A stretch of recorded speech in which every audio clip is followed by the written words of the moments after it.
Good morning, everyone, and welcome to the Open Class Summer Builder Bootcamp for 2026. Today's presentation is titled Demo to Demand. This session covers the first of a two-part series, and today's live stream will cover the first half of the content. We'll continue with the second half in another live stream.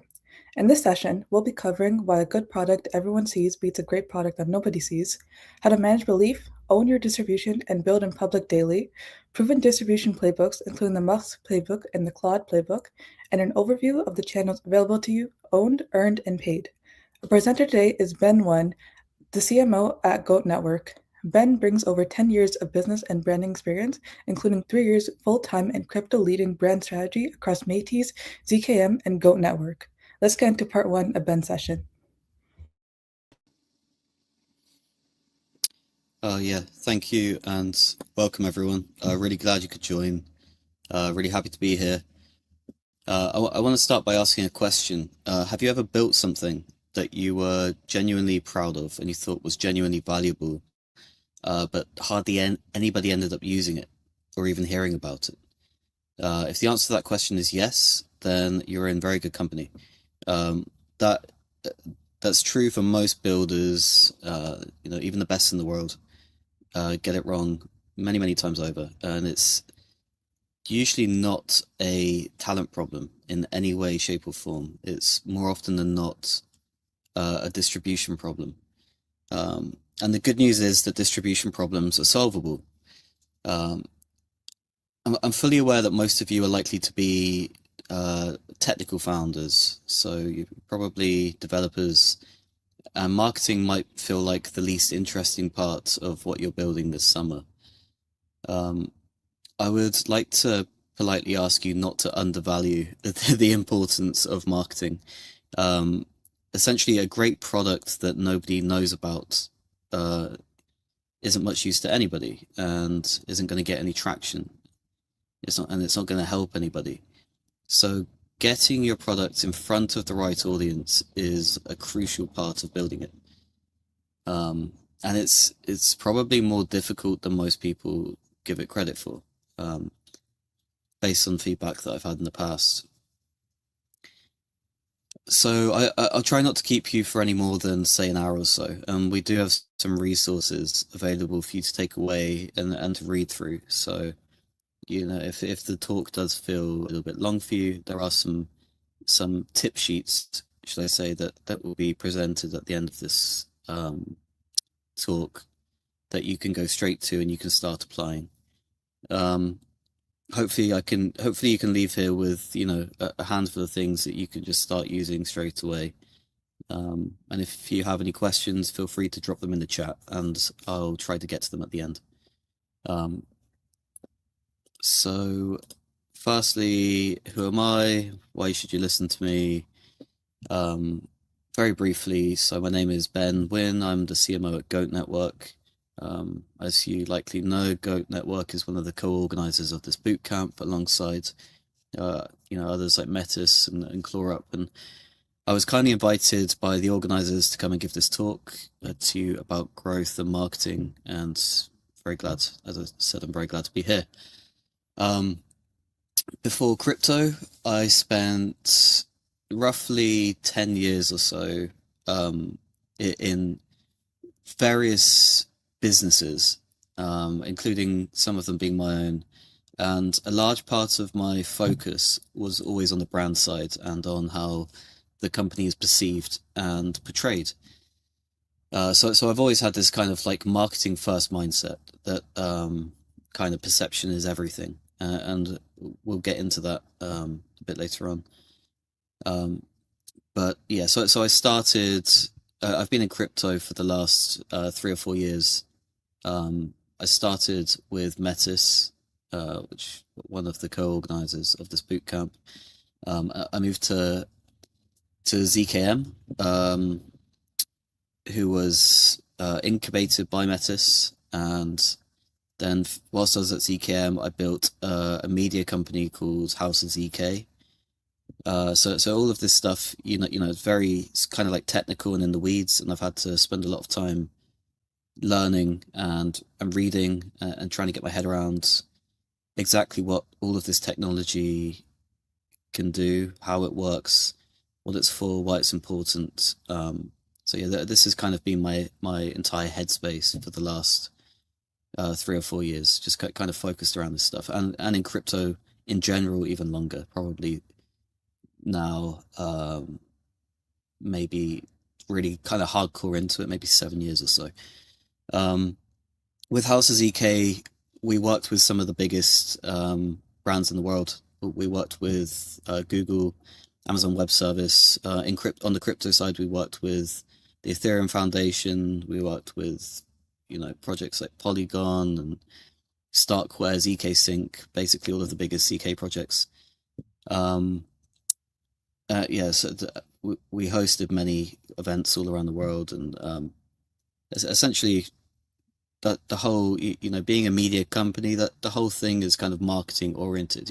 You want to deliver value in the sense of content, but really the whole thing is about figuring out the best ways of distribution and bringing projects together and elevating the most deserving projects and figuring out how to do that optimally. So this is, as I said, this has been my headspace now for many, many years. The past 6 or 7 months or so, I've been at GOAT Network, trying to apply the same kind of principles to help grow the GOAT Network company.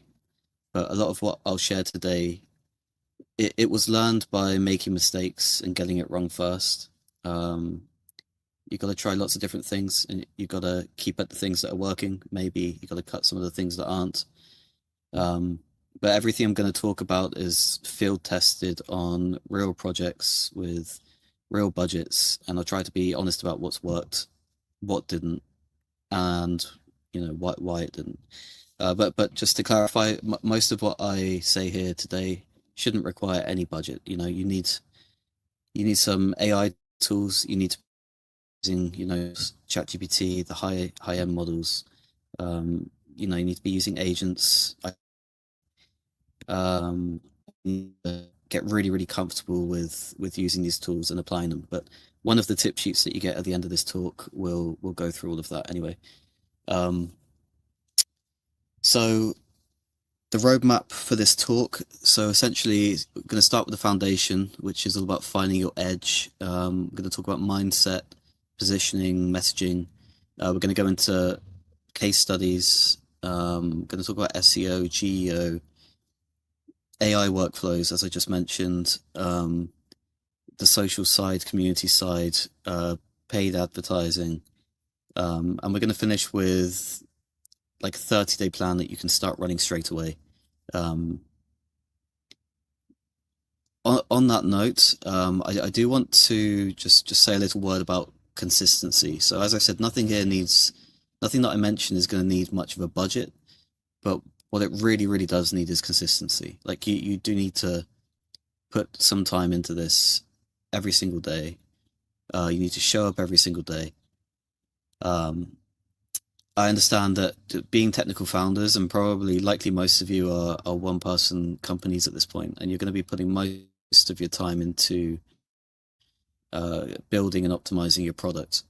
But 60 minutes to 90 minutes a day on the marketing, distribution, social side is going to pay dividends for making people more aware of that product and what your product can do, and getting people to actually try your product, and hopefully with the right network effects and the right kind of promotion, that's how your product's actually going to take off. It's through marketing.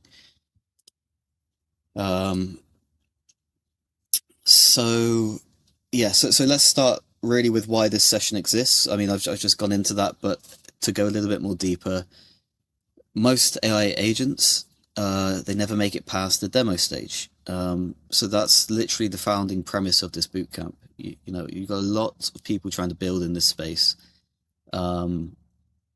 Building has never been easier than it is right now. The cost of building is collapsing. The number of products because of that is exploding. Attention is the scarcest resource. It's no longer code. It's no longer people who are skilled at coding. It's now all about attention. As I said, a huge amount of projects competing for the same pool of attention. So, you kind of need to figure out what your edge is, and we'll go into that. That's probably going to be a core premise of this talk, identifying your edge. The typical failure that I see of most builders, most companies, early stage companies, they will put months and months, or sometimes even years, into building a product. But then they'll make like a launch tweet, and they'll create a couple of blog posts, and then they'll be silent, and their head will be focused on how do I improve the product, and they'll wonder why nobody's using it. The founder kind of concludes that the product wasn't good enough, and that's usually the wrong conclusion. It's the product was fine, it just had no distribution. Nobody saw the product. Nobody knew it existed. The relevant people didn't know it existed. So I want to name something that I hear from developers all the time, and it's around this idea that marketing isn't important.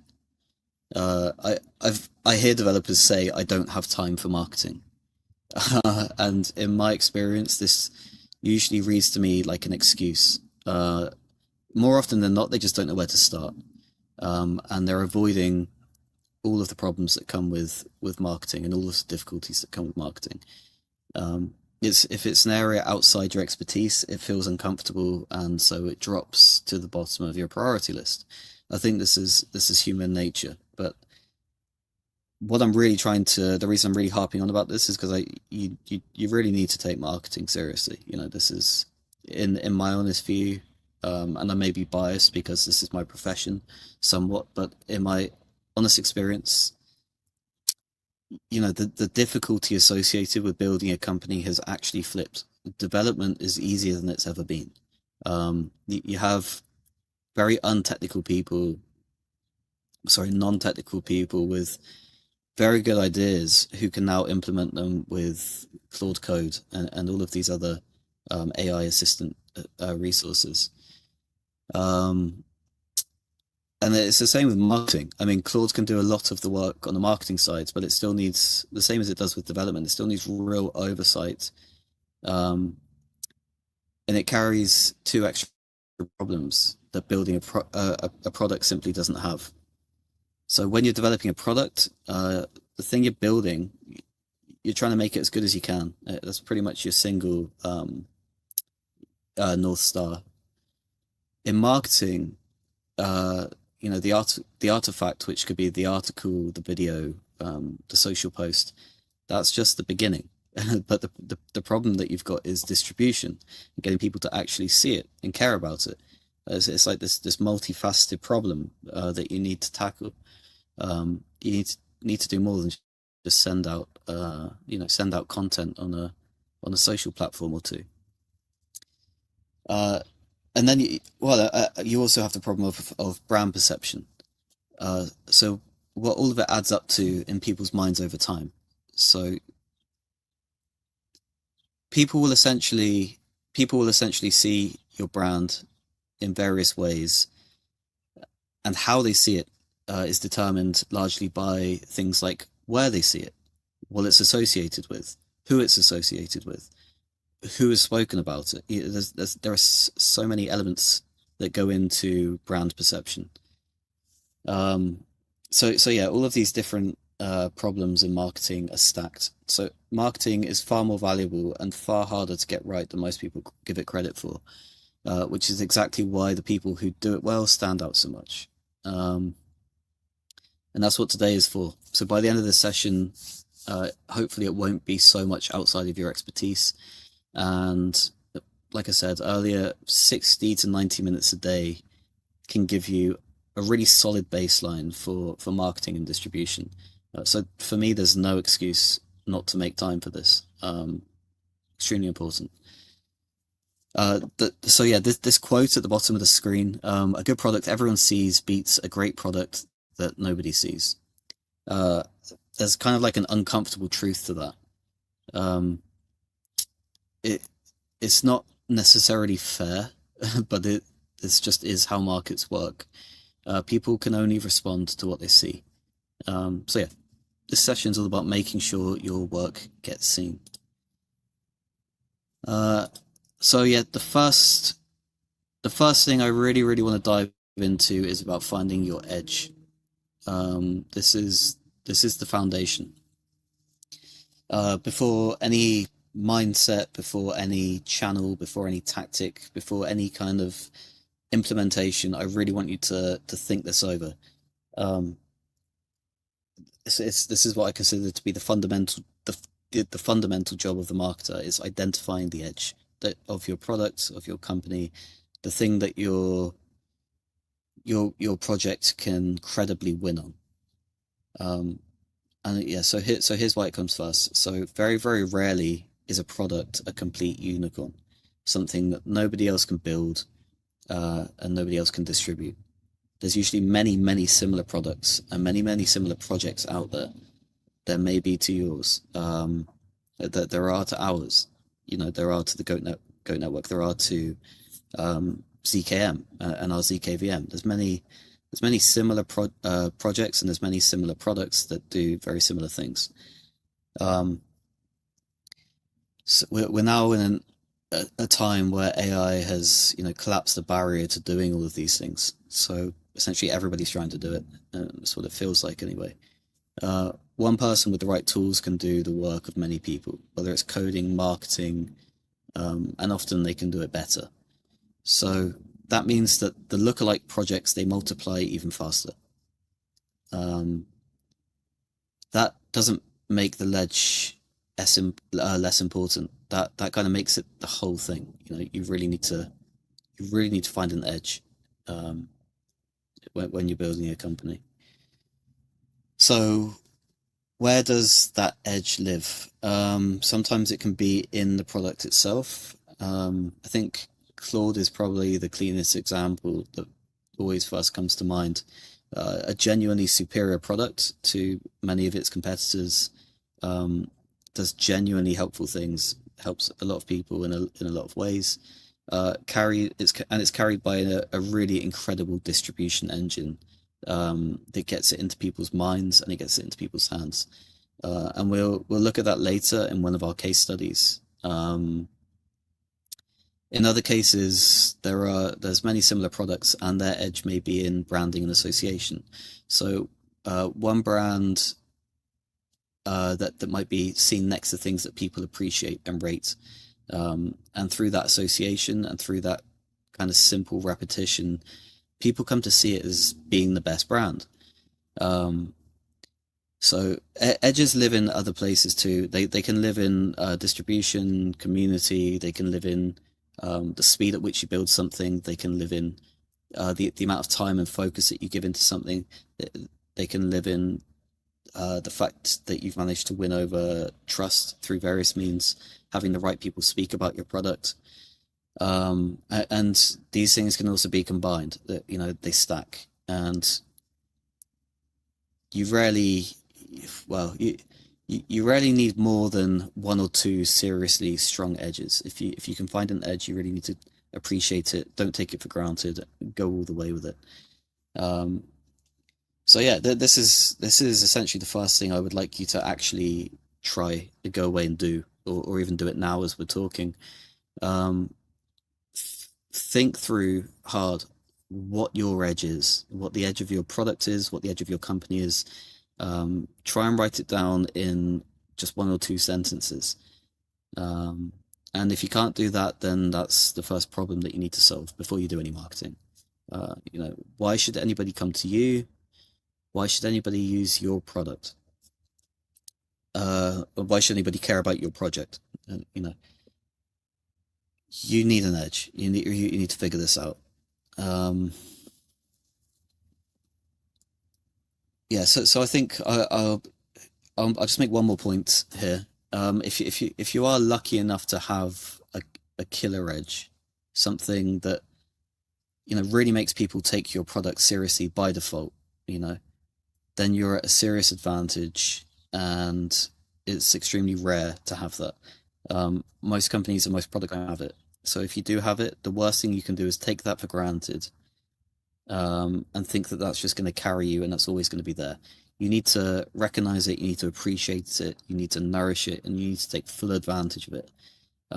Deliberately, every single week, you need to figure out how to build on that edge and play on that edge. If you neglect that, then it could fade away and stop being an edge. So yeah. Um, so for the rest of this session, or for the rest of this talk, um, everything's going to build on top of this single point: perception, positioning, the case studies, the channels, the plans that you make, how you communicate, compound the edge that you've just hopefully named, or that you've just managed to write down in a couple of sentences. So keep that edge in your mind, and everything else we build on top.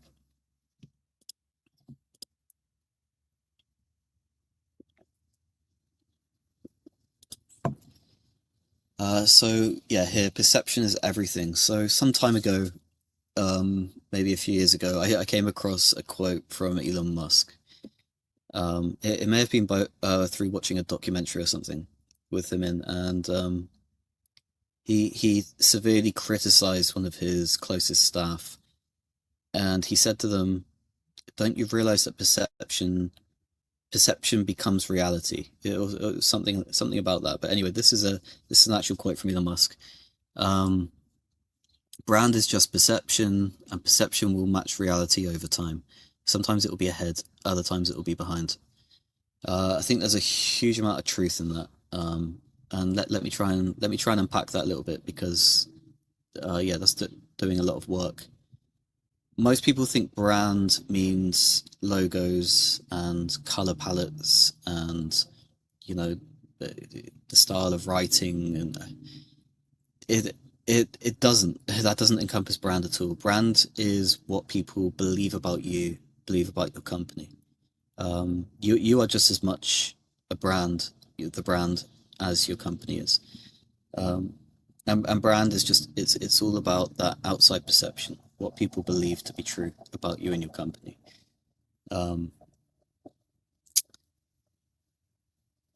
So if you think about Tesla, for example, for years it was valued like a company that had essentially already won and already made it. So perception was miles ahead of the reality. I think the same thing is true of, we've just seen that with SpaceX, for example. People believe certain things about these companies, and the market values them way ahead of things like revenue, and where they are presently. But then if you look over time at what Tesla then became, that the perception of Tesla, and it kind of pulled that reality into existence. That perception is what attracted the capital.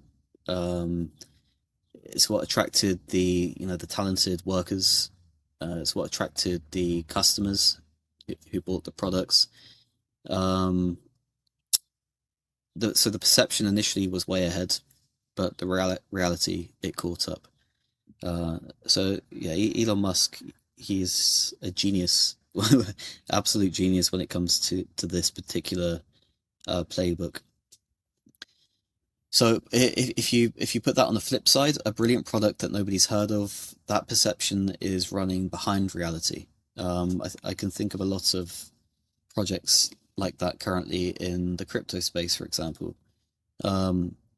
You've got a lot of projects who are doing very, very serious, legitimately important technologies being built, and I would say that the perception around those companies doesn't anywhere near come close to matching the reality of what they're actually building, and the importance of what they're building, and the uniqueness of what they're building. I personally believe this about GOAT Network. I don't work for GOAT Network purely for say the money, for example. I work for GOAT Network because I believe in the mission and I believe in what we're building, and I believe we're building something. Um, and I think this kind of this kind of belief and this kind of love for what you're doing, I think that's essential because you're going to face a lot of challenges. It's going to be a very bumpy road. A lot of things are going to challenge you. They're going to make you want to quit. So you really need something, something much stronger and more fundamental, kind of underpinning what you do and driving you, um, than just the money or the success side, because that doesn't come easy. Sometimes it does, much more often than not. It doesn't. But you need to believe that you are sitting on a project and on a product that is severely undervalued. Um, and you need to believe that reality will catch up over time with the significance of what you're actually building. The job of marketing is essentially to try and close that gap as much as possible. So, brilliant product that nobody's heard of. You need to try and keep perception slightly ahead of reality. You need to create more of perception around your product, create more awareness around your product, so that you can pull users towards you and you can pull resources towards you. So you kind of you need to live a little bit in the future in this regard, and you need to be kind of pitching the future. What your product and what your project is going to become. The real job of marketing is essentially, it's like gap management. So keep perception slightly ahead of the reality so that it pulls users and pulls resources towards you, but never so far ahead of reality that your product, can never catch up. In this industry, when perception snaps back into reality, it happens very violently. And we have a word for that. It's called a rug. So don't accidentally build a rug.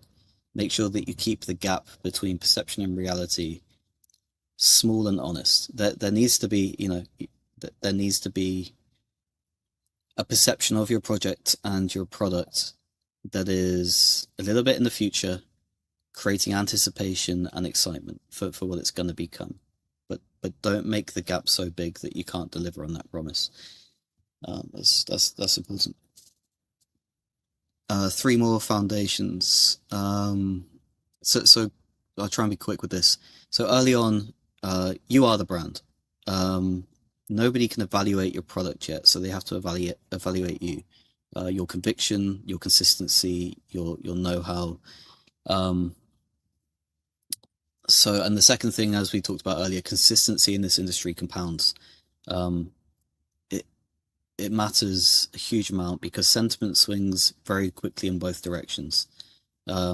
Markets move, narratives shift, a viral moment.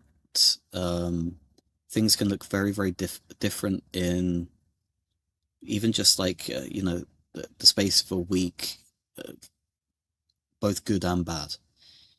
You can't control those swings, but what you can control is your consistency, and that you're always looking for ways to improve, and that those two things are present throughout, and that they outlast any swing in whatever direction in the perception of your project.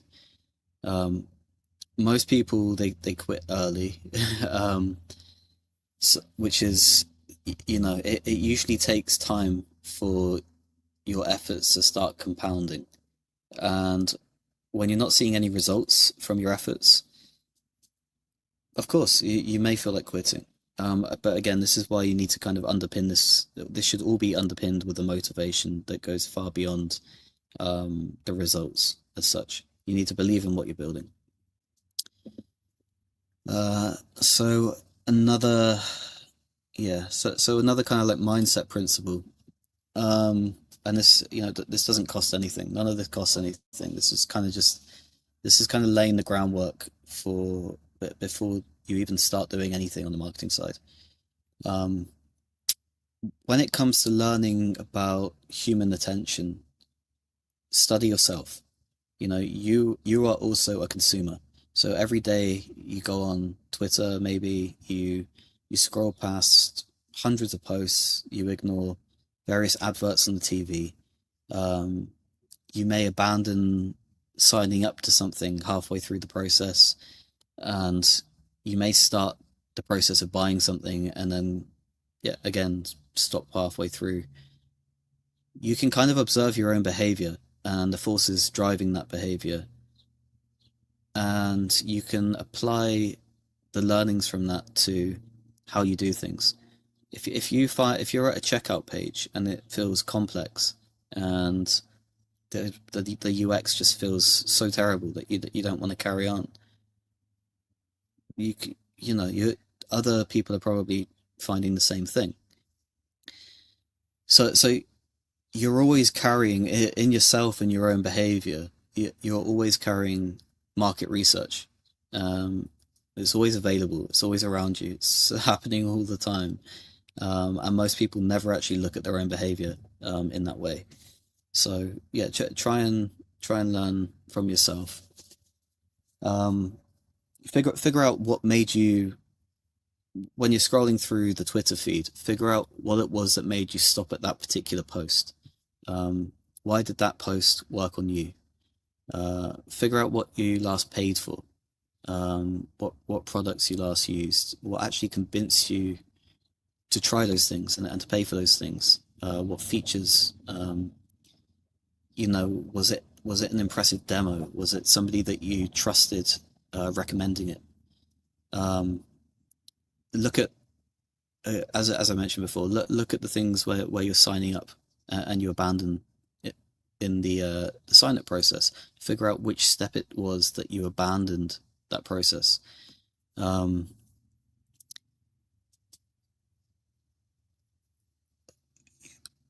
Just generally try to figure out what annoys you in marketing. So when you're looking at different adverts and you're looking at different posts, what is it that's annoying you? What don't you like? Because your users are probably annoyed by those things too. Um, is it too many emails? Too many. Learn from these things and apply your learnings. Write them down and apply them in your own marketing behavior. That's probably the cheapest and easiest and most straightforward research that you can ever do. And believe me, it's much more effective than you can imagine.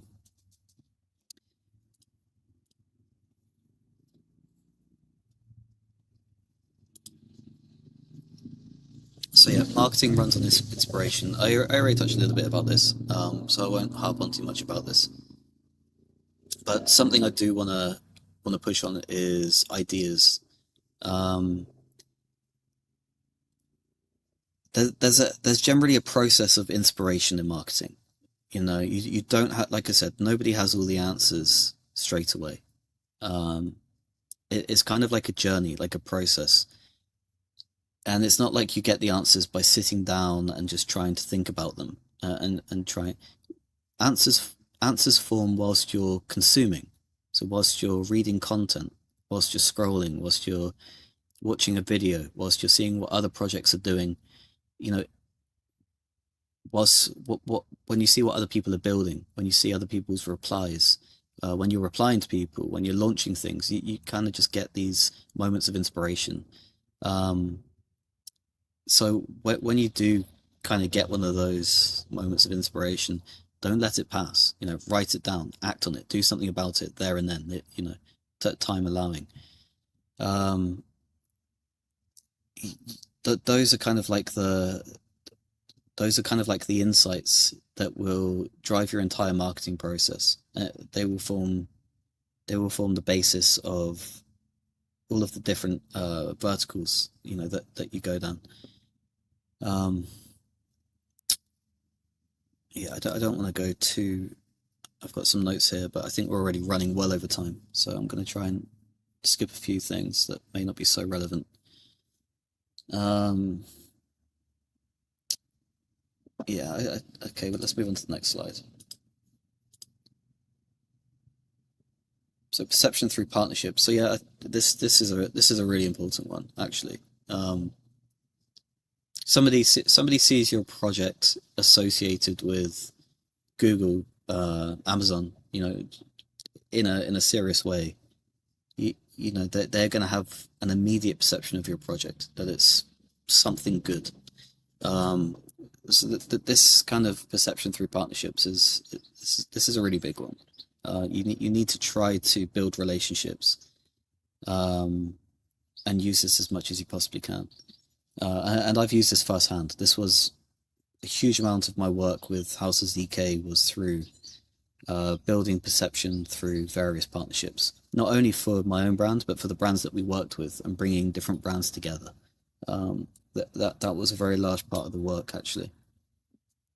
I mean, we talked before about how perception is everything, and this is easily the fastest way to move it. The right partnerships, the right associations, and having the right people speak about you. Companies pay millions to put their branding in the right place and to get the right people talking about their brands. So if you have any avenue whatsoever to making this happen, pursue it. To do whatever you can to have your name associated with prominent partners. So yeah, one important caveat here. So yeah, I wanna be clear. That visibility is still not what I mean by distribution. So a big partner mention might get people looking at you once or twice, but you still need a distribution plan. Partnerships kind of like open the door to brand visibility, but the system that hopefully you can take away from the rest of this talk will help you to be able to consistently harness those kinds of moments and get people to take you seriously beyond just seeing your brand and thinking that there might be something to it. Distribution is actually pulling those people in. And just like a final note on this, when it comes to actually building partnerships and getting introductions to the right people, cold outreach probably isn't the best way. I mean, in my experience, it very rarely works. Very few people, most prominent people are getting a lot of DMs. They're getting a lot of messages, emails, and they'll respond and take seriously very few. One concrete way to make people take that DM or that email seriously is when it comes through somebody that they already know and respect and that they already take seriously. So having like mutual contacts and having people introduce you to the right people, this is by far the best way to try to outreach to people.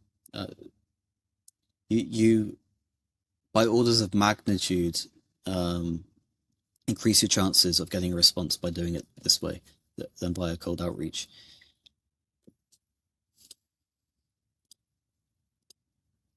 So positioning.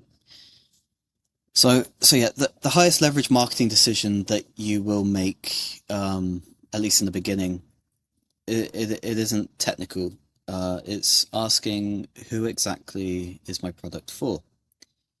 So put this another way, positioning is choosing where your edge kind of cuts the deepest, the specific people for whom your thing will matter the most to. So after you've identified your edge, you really need to identify who is your target audience, where do they live, what channels do they use, where do they consume their content. So yeah, maximizing, marketing to everyone feels like you're maximizing your market or your potential market. It's actually minimizing your chances of reaching the right people. So a message that's just aimed at everyone, it doesn't feel relevant to most of those people and won't pay attention. So it's finding relevant people is what makes them stop and pay attention. The messages need to be relevant to the people that are receiving them. Try to get famous with a small amount of people first, 100 people first, not a million. Try to get 100 people to take what you've built very, very seriously, and make it feel to them like what you're communicating and what you've built is specifically for them. Um, so yeah, this is probably another one that's worth answering in writing. Who exactly, uh, which specific person with a nameable problem, not just general crypto users or AI users or whatever it may be. You need to be extremely specific with this.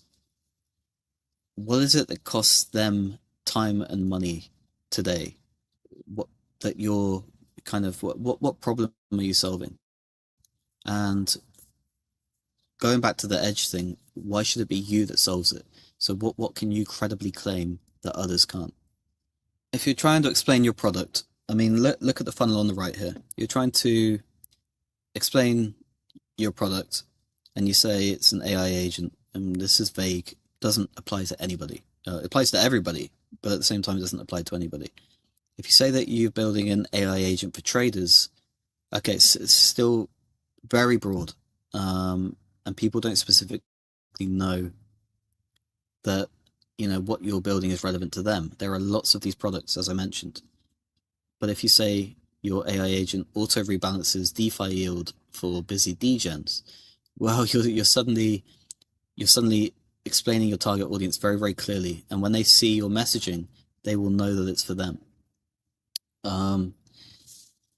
So yeah, essentially, what you can take away from this, hopefully, is don't aim too broadly. If you try to be too broad, you'll win nobody. You need to figure out exactly who your target audience is and cater your messaging and your if you're doing any kind of like paid advertising, you need to cater it in their direction.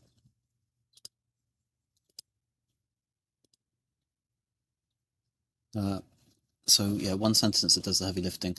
Once you know who your product is for, try to compress it into one sentence. So try to do exactly this. We help specific person to achieve this concrete outcome without this painful problem. If you can write this sentence down, you can fill in those blanks. You got a very good basis. You've identified your edge, one. You've identified clearly your target audience and how your product helps them, two. This is the ground on which all of your marketing can then be built. That's kind of like the whole messaging architecture. So it could be we help solo DeFi farmers keep their yields optimal without watching charts all day long. So if you notice how like specific that is, if you don't have this kind of clarity, you're not going to be able to fix anything with marketing. This kind of clarity is the basis of all marketing. Also, try to watch out for jargon. So most people aren't technical. Uh, I work with very brilliant technical people every day, and my job is to try to make what we're building seem, believe it or not, less technical. I think that I personally think that that my superiors and some of our technical team think that the more technical you are, the more impressive you are, and that we need to be more technical. People don't tend to read or take seriously things that they don't understand, and if you're filling your social posts and even things like documentation with complete jargon, there's only a handful of people that will actually read that and do something with it. Most people just kind of want it said. They want things said plainly in a very straightforward manner. Just yeah, essentially, I guess the message, just remove the jargon wherever possible. Try and keep things simple. Uh, gonna move on to case studies. So what the world's best marketers actually do, and you'd probably be again surprised to see Elon Musk here listed underneath the world's best marketers, but that's personally how I see him. He is the marketing engine behind all of his companies. He says that many of his companies, or I don't think any of his companies, do kind of like paid marketing, but he's almost single-handedly um, brought immense publicity to all of his companies just through speaking, um, finding ways to distribute himself and his own his own messaging through various ways. So yeah, these two case studies, they've deliberately been chosen because they're opposites. So you've got the loudest founder alive, and you have a company that barely kind of like advertises at all, but they still have incredible distribution. Um, so here's why that's useful. So if two opposite strategies both win, then whatever they share in terms of whatever they're both doing must be extremely useful, and it must be very real signal. So our job is to identify what these kind of opposite approaches have in common, and we can apply those things to what we're doing. They also have two completely different edges, I would say. So Elon Musk's edge, I would say, I mean, fantastic products, of course. A lot of what they do is, but they have the attention and they have the brand recognition before the products are even built, in most or many cases. Whereas Claude's kind of marketing and appreciation for the Claude brand almost solely comes from the products that they build and the consistency with which they're able to ship improvements. So yeah, next slide. Elon Musk, the founder, is the channel. So for years, Tesla spent essentially nothing on traditional advertising, whilst other car makers, legacy car makers, spent billions every year. And Tesla somehow won the narrative anyway. So how did they do that? Their edge was never just the cars. People didn't used to have a very high opinion of electric cars whatsoever. It was that their edge was in attention and brand association.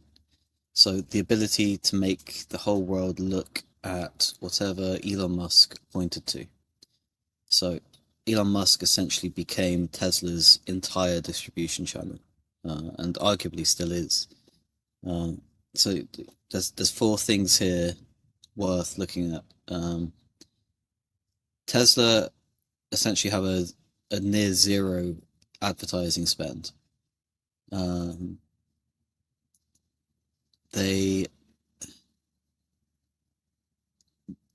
did things like, if I remember rightly, they launched the car into space. And this rocket test, it was watched by millions of people, and it essentially was huge publicity for Tesla, but nobody experienced it as advertising, which I think is the genius of Elon Musk. He's always advertising. Everything he does is in some way, shape, or form advertising, but nobody ever sees it as advertising. Another thing that's very noticeable about Elon, and obviously X is the most obvious example of this, but it's the native, consistent, constant, unfiltered posting every single day, all day, every day, it seems like, directly on X. And it's like it's a multitude of different things, always in some way. There's like an intelligent angle, but memes, opinions, replies on people's posts, and he always writes like a person, not like some kind of like corporate press release. He uses very straightforward language, and says things very directly as they are. And yeah, a final point, and this is probably the one that matters to you. Um, you need to put the audience before the product. So this is kind of what Elon did. Um, every new venture launched to millions on day one. So I mean, we've just seen this with SpaceX. So the distribution for these launches was already built in. He didn't launch and then go seeking an audience. The audience, he's been building an audience for many, many years, and the respect of many, many people for years. Admittedly, lots of people probably dislike him too, but it seems that more people seem to like than dislike, and respect than not respect. So essentially, that's what he's been focused on. He is a brand. He is a distribution channel. Um, now, of course, neither you or I are in this position. He holds the biggest audience on the planet, but he didn't always. He had to start somewhere. Um, he managed to get himself noticed and respected by being consistently out there, um, and consistently finding ways to essentially advertise without seeming like it was advertising. And I mean, we'll move on to our Claude case study because they're exceptional at doing this too. So this is the core common thread that I was personally able to identify. Not only with Claude and Elon, but many other companies too. It's advertising that doesn't seem like advertising. It looks organic. It just looks, it looks normal and organic. Um,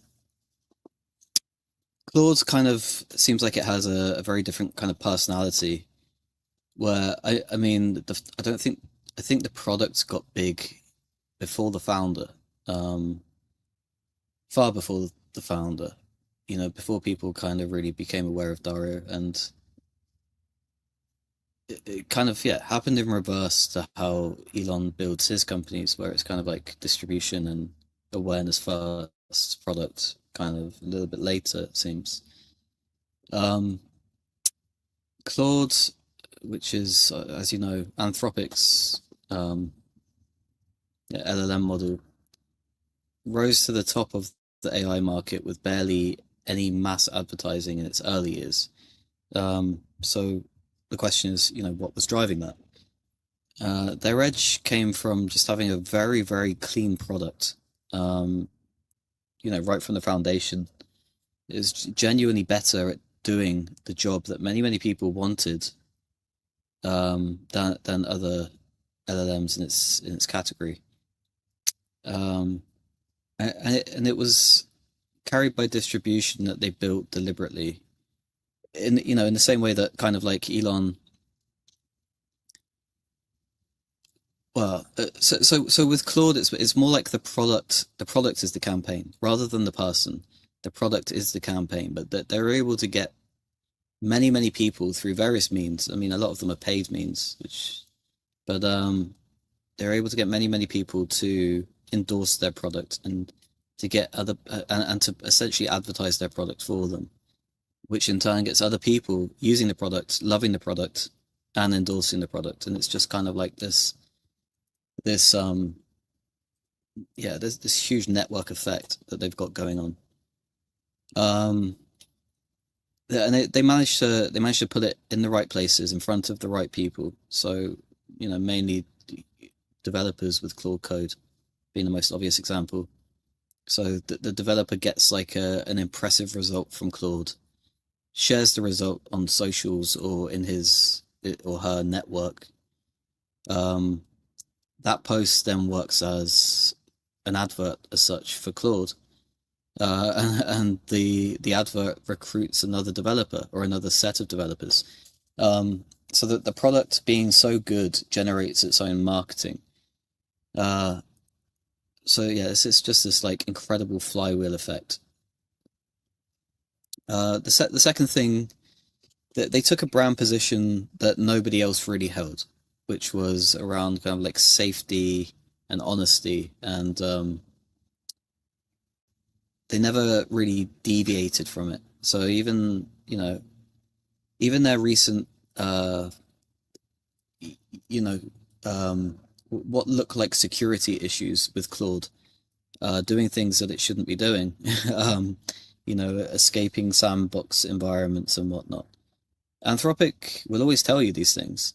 Um, and they in turn act as a form of advertising. The perception being that, okay, the model is that good and they're that advanced, I have to take this seriously. You've got no choice at that point. So, um, yeah, again, it's like everything can be seen from the lens of this is a form of advertising and a form of brand building. Um, Uh, as far as I know, Anthropic was the smallest and the least funded player in the LLM space, at least of the kind of major LLMs. They didn't have like a free cash flow like Google or Meta, um, and they didn't have the first mover advantage like OpenAI with ChatGPT. Um, but they got there's like $1 billion in annual revenue at the start of 2025, and then some maybe just over a year later they passed, they hit like the 20 billion mark or something. And this is through like an extreme focus on coding and business customers and product quality, um, and that, as I mentioned, that distribution and flywheel effect, of initially hitting the right audiences, who in turn share with their network, who in turn share with their other networks, and yeah, again, just this incredible flywheel. Um, so yeah, I mean, some of this might like seem like really obvious points, but you'd be surprised by how few people actually really consistently put these kind of things into practice. Being like an openly very vocal, very straightforward founder who's themselves building, like a broad public following, and companies who just like prioritize insanely good product and get it into the hands of the right people. So, as I mentioned, the real key thing is the combination of all of this is finding forms of advertising, ways of getting your product to be known that don't actually look like advertising, and don't look like publicity stunts. Even though Elon very much knows what he's doing, when it comes to shaping public perception. Uh, but yeah, you like as mentioned before, you can have the best products in the world, but if nobody hears about it, nobody knows about it, then yeah, it's it's yeah, going to be a losing product. So let's move on to the next slide. Yeah, apologies. I've just noticed that we're already going over time, and I believe I still have quite a few slides to go through. So, um, yeah. Anyway, I'll try and get through these as quick as I can. So, the two have opposite styles. What do they share? Four things. I touched on one of them, but let's look at some others. They both own their distribution rather than renting it. What does that mean? So Musk owns his own audience. Anthropic owns its docs, its product surface, its own developer community. It already has its initial distribution built in. Uh, so neither of these companies are at the mercy of any kind of like external change. Whether it be like an algorithm change or whatnot. They already have their immediate distribution built into what they do. Um, Both of these companies are ruthlessly consistent, extremely consistent with getting their voice out there, um, and they're consistent with their positioning, and they're consistent for many, many years. Consistency is what lets perception converge towards reality in the right direction, the direction that you want it to go. Another note is that both treat trust as the real asset. So both Elon Musk and the Claude brand, they're built around users trusting them. Truth, honesty, as much as possible. They've got their own sets of fans for these reasons, and they both seem to let the product create their own story. So, for example, like the Tesla car in space, and the Claude Code screen recording, for example, that it's like the same idea at different scales. It's showing proof of the product publicly, just getting people to see it, doing something different. And underneath all of these different consistencies, both of these distribution platforms, we're going to call them, they identified their edge early. So attention for one, product for the other, and then they compounded it relentlessly over and over again. So that's kind of like the discipline that you need to copy. You don't need to choose whether to be loud or whether to be quiet, but you need to choose the right kind of path to distribution that fits your actual personality, because ideally you're going to be in this for years, and again, you need to be extremely consistent. Next slide. Founder-led marketing at your scale. So let's try and kind of like condense everything that was just said, and figure out how you can actually get started with this. So first of all, you need to pick a platform, and in my opinion, and I guess in many people's opinions, the main distribution platform for all of what we're building is X.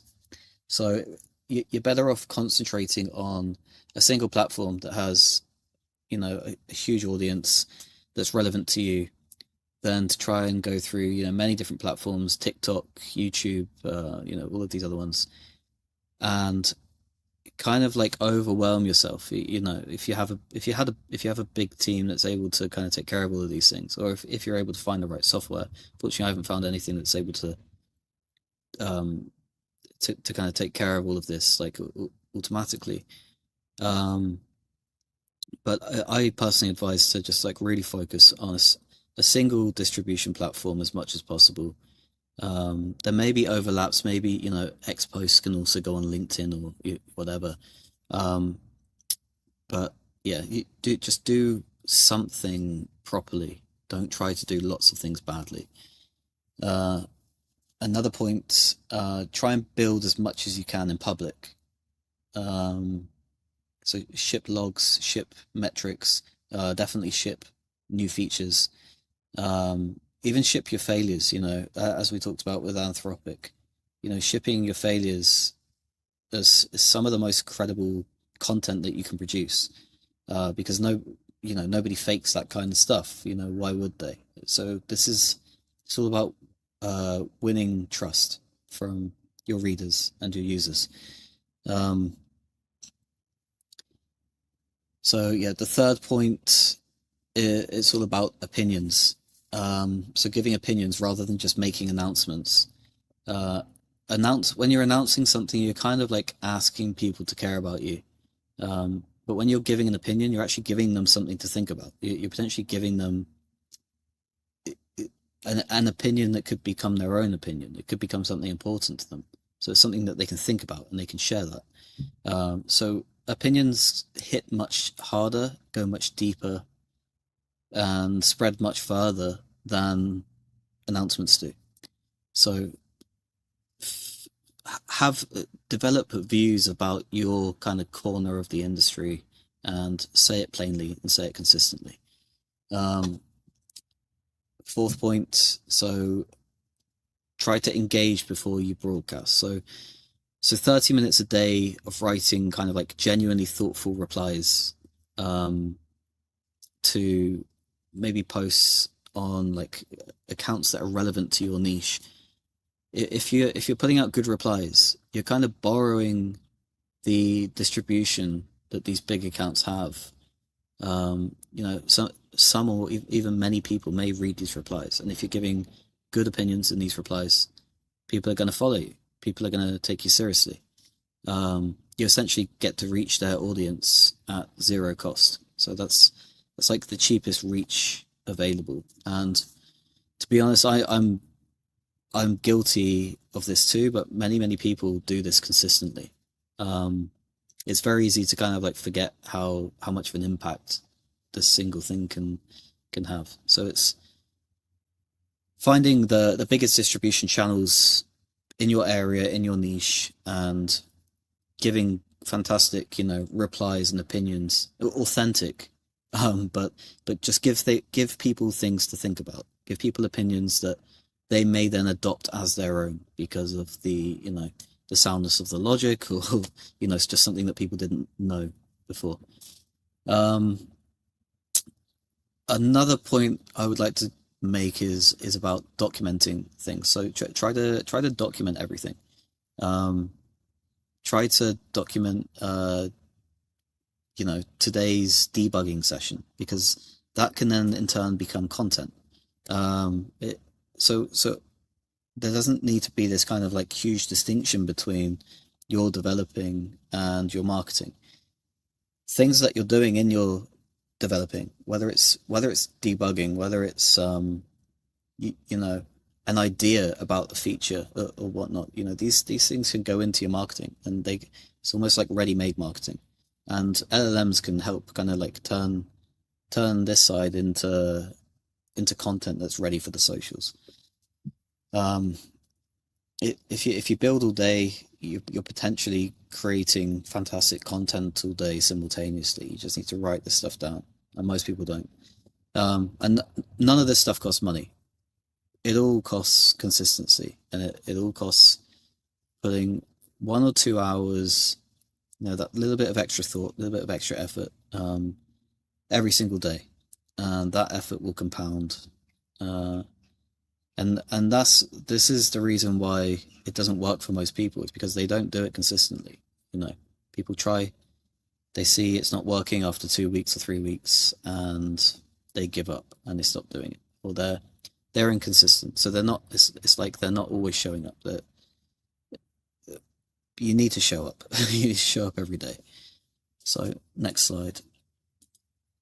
Every channel is owned, earned, or paid. So let's like zoom out a little bit. So every channel that you'll ever touch can fit into, say, 3 buckets, and they all behave slightly differently. So you've got stuff that you own. So like your website, your documentation, your email list, your Discord, your Telegram, your X account, for example.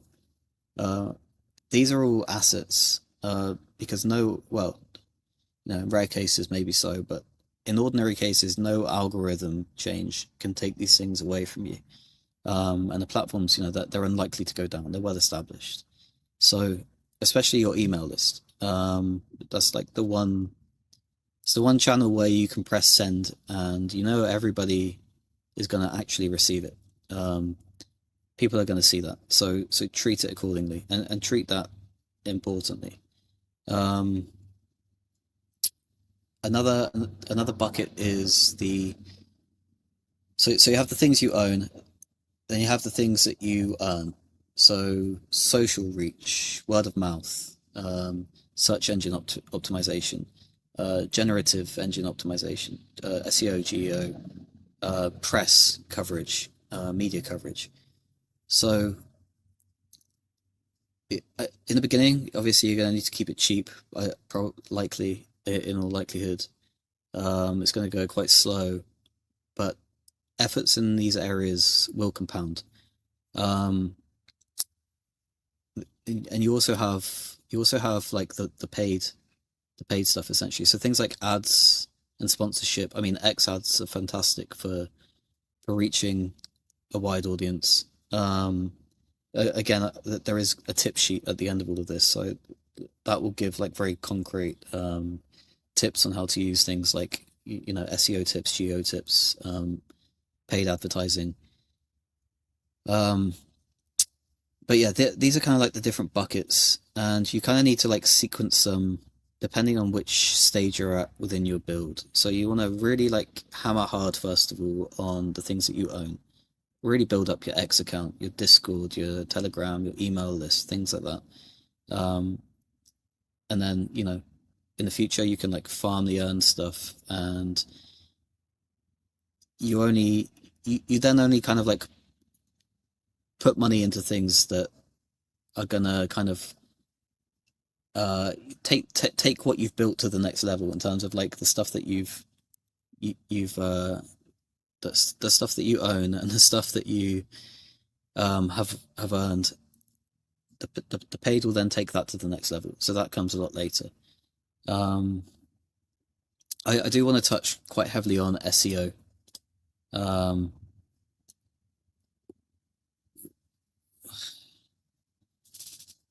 people keep assuming in this kind of like era of LLMs that SEO is dead. It's really not.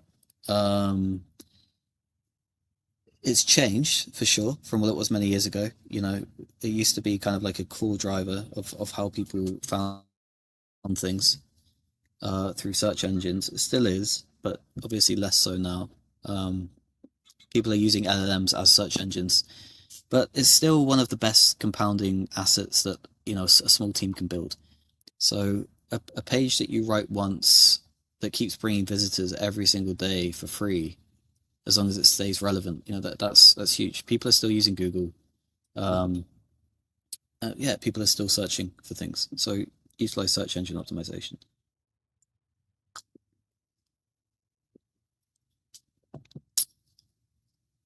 Uh, yeah, I'm not going to go because of the time. I'm not going to go into detail on SEO. I do, as I mentioned, the tip sheet includes like a checklist of things that you can go through in an afternoon and set all of this kind of stuff up. Um, and there's also going to be like an AI ops manual that has like copy paste prompts that you can put into LLMs that can do a lot of this stuff for you. So I really recommend at the end of this talk to check out those things.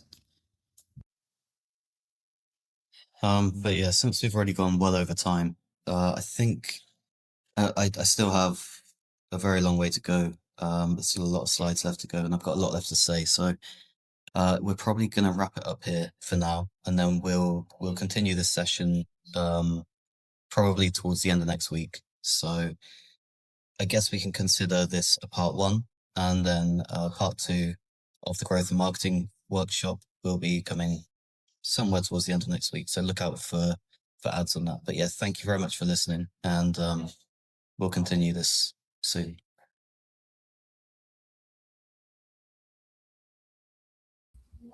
Thank you, Ben, for going through those distribution playbooks and framework strategies with us today. That covers part one of this two-part series, so be sure to tune into our next session where we'll fully cover SEO, GEO, social, paid channels, and the full 30-day playbook. Thank you, everyone, for attending the OpenClaw Summer Builder Bootcamp 2026. Have a great rest of your day.